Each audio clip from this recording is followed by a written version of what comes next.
Dans cette vidéo, je t'explique combien de grammes de protéines, glucides et lipides il faut manger par jour et comment calculer ces quantités.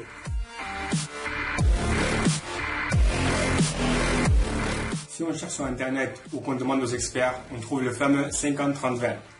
50% de vos calories doivent venir des glucides, 30% des lipides et 20% de protéines. Qu'est-ce que ça veut dire et comment les calculer? Si par exemple tu manges 3000 calories par jour, il faut que 50% de ces calories proviennent des glucides, 30% des lipides et 20% de protéines. Pour calculer, c'est très simple. 1 g de glucides et 1 g de protéines sont égales à 4 calories. 1 g de lipides, c'est égal à 9 calories. Donc, 50% de 3000 calories, c'est égal à 1500 calories. 1500 divisé par 4 égale à 375.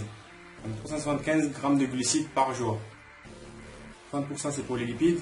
Donc 30% de 3000 c'est égal à 900. 900 divisé par 9 c'est égal à 100. 100 g de lipides par jour. Et 20% de 3000 calories c'est égal à 600.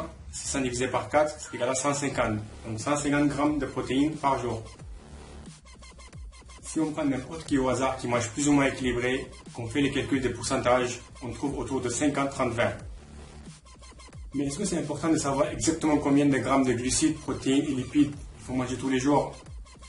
Pour la plupart des gens, non.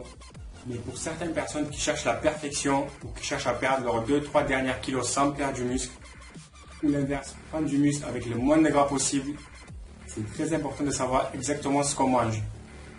Est-ce qu'on est obligé de suivre le 50-30-20?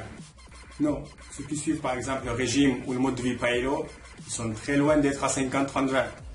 Je connais quelqu'un dont 70 à 80% de ses calories viennent des glucides, il arrive à très bien vivre. Il fait de la musculation aussi. Mais il y a quelques petits trucs à savoir. Si tu veux perdre du gras, avant de diminuer tes calories, essaie de diminuer les glucides et augmente le reste pour compenser les calories perdues. Pour certaines personnes, le fait de manger moins de glucides que d'habitude leur permet de perdre du poids, même si le nombre de calories n'a pas baissé. Pour les lipides, ce n'est jamais une bonne idée de trop les diminuer. Si tu manges moins de 40 g de lipides par jour, c'est trop bas.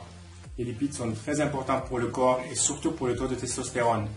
Donc si tu veux construire du muscle, mange des lipides.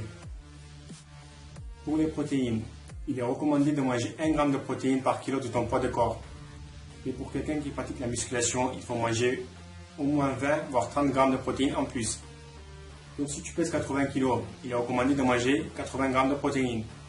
Si tu fais la musculation et ton objectif c'est de construire du muscle, 100 g ça sera mieux. Personnellement, je vois une différence au niveau de performance et physique quand je mange 100 g ou 150 g de protéines par jour. J'ai de meilleurs résultats quand je suis autour de 150. Après, on n'est pas tous pareils, chacun réagit différemment. Mais vous n'avez jamais besoin de manger 200 voire 300 g de protéines par jour. C'est malheureusement ce qu'on trouve souvent dans les magazines de musculation.